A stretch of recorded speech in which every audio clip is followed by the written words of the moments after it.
हमने पहले दो पढ़ चुके हैं। पहला था कम्यूटेटिव और दूसरा था एसोसिएटिव। आज हम पढ़ेंगे distributive law of intersection over union. जो पहले दो फार्मूले के तहत हुए हैं ये भी बिल्कुल उसी तरह ही होगा, फार्मूले से ही, लेकिन तीनों के अलग अलग फार्मूले हैं। कम्यूटेटिव का अलग है, एसोसिएटिव का अलग है, डिस्ट्रीब्यूटिव का भी अलग है। जैसे डिस्ट्रीब्यूटिव का ये रहा formula, A intersection B union C is equal to A intersection B union A intersection C. तो हम अपने सवाल की तरफ जाते हैं सॉल्व करने के लिए। तो मैंने जैसे पहले भी कहा था, फिर कह रहा हूँ, सबसे पहले हम ब्रैकेट को हल करेंगे। ब्रैकेट को हल करेंगे तो ब्रैकेट में सबसे पहले क्या है, बी यूनियन सी। तो b की वैल्यू क्या है 1357, बीच में वो चीज़ लिखेंगे जो हमने मालूम करना है। मालूम क्या करना है, यूनियन। और c की वैल्यू क्या है 2468। निकालना क्या है, यूनियन। यूनियन में हम क्या करते हैं, तरतीब से लिखते हैं, असेंडिंग ऑर्डर। तो आइए हम तरतीब से लिखते हैं, 1 2 3 4 5 6 7 है, दैट्स इट। हमारे पास और भी रकम होते हैं तो हम इसको तरतीब से लिखते हैं, जैसे 9 10 11 आगे हम लिखते रहते हैं। तो ये हो गया ब्रैकेट। अब ब्रैकेट के साथ है ए इंटरसेक्शन।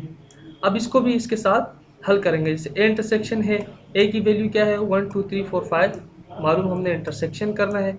और बी उसी की वैल्यू वो होगी जो ऊपर हमारा ये आंसर आया 1 2 3 4 5 6 7 8। दोनों का इंटरसेक्शन हम जब निकालेंगे तो आंसर क्या आएगा। इंटरसेक्शन में हम क्या करते हैं, जो सेम होते हैं, जो सेम होते हैं। जैसे यहाँ देखो, यहाँ 1 है, यहाँ भी 1 है, लिख दिया। 2 है, 2 भी लिख दिया। 3 है, 3 भी लिख दिया। 4 है, 4 भी लिख दिया। 5 भी लिख दिया। और सेम नहीं है तो हम यहीं तक रुक जाएंगे, हमारा आंसर आ जाएगा। आगे हम बढ़ते हैं अपने फार्मूले की तरफ। तो हमारा ये पोर्शन कंप्लीट हो गया। अब हम इस पोर्शन पे आएंगे, ए इंटरसेक्शन बी। अब निकालना है ए इंटरसेक्शन बी, ठीक है। ए की वैल्यू है 1 2 3 4 5, बीच में इंटरसेक्शन का निशान आ गया। बीच में हम वो निशान लगाते हैं जिसको हमने मालूम करना है, फाइंड करना है। तो हमने इंटरसेक्शन फाइंड करना है। और बी की वैल्यू है 1357। दोनों का इंटरसेक्शन निकालेंगे जो सेम है, 1 सेम है, 3 दोनों में है, एंड 5 भी है। तो इंटरसेक्शन बी निकल आया। अब हम चलते हैं इंटरसेक्शन सी की तरफ। इंटरसेक्शन सी, ए की वैल्यू क्या है 1 2 3 4 5, इंटरसेक्शन सी की वैल्यू है 2 4 6 8। अब दोनों का सेम निकालो तो एक तरफ 2 आ रहा है एंड 4 आ रहा है, दैट्स इट। अब हम दोनों का, दोनों आंसर्स का हम यूनियन निकालेंगे। किस तरह, देखिए। सबसे पहले है हमारे पास ए इंटरसेक्शन बी, उसके बाद है इंटरसेक्शन सी। इन दोनों आंसर्स का हम यूनियन निकालेंगे, A intersection B union A intersection C. A की वैल्यू, ए इंटरसेक्शन बी के आंसर क्या था 135, हमने यहाँ लिख दिया। और ए इंटरसेक्शन सी का आंसर क्या था 2 4, हमने यहाँ लिख दिया। दोनों का हम क्या निकालेंगे, यूनियन। दोनों का हम यूनियन निकालेंगे तो यूनियन क्या आया 1 2 3 4 5। तो इसी के साथ साथ हमारा तीसरा सवाल ख़त्म होता है। अब हम आगे जाएंगे अपने चौथे सवाल की तरफ,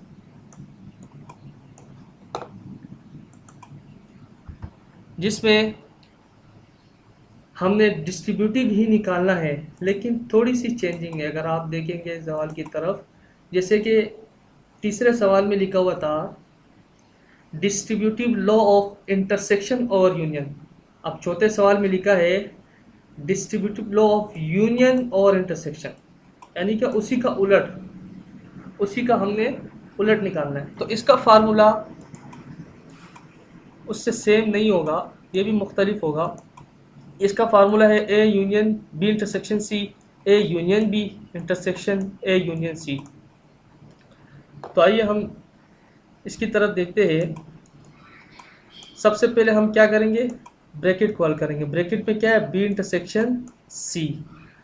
तो बी इंटरसेक्शन सी को हम करेंगे, इनकी वैल्यूज लिखेंगे। बी की वैल्यू क्या थी 1357 इंटरसेक्शन, और सी की वैल्यू क्या थी 2468। दोनों का हम इंटरसेक्शन निकालेंगे। इंटरसेक्शन का तरीकाकार क्या होता है, जो सेम होते हैं। अब आप इन दोनों में देखिए कि कौन सी वैल्यू सेम है।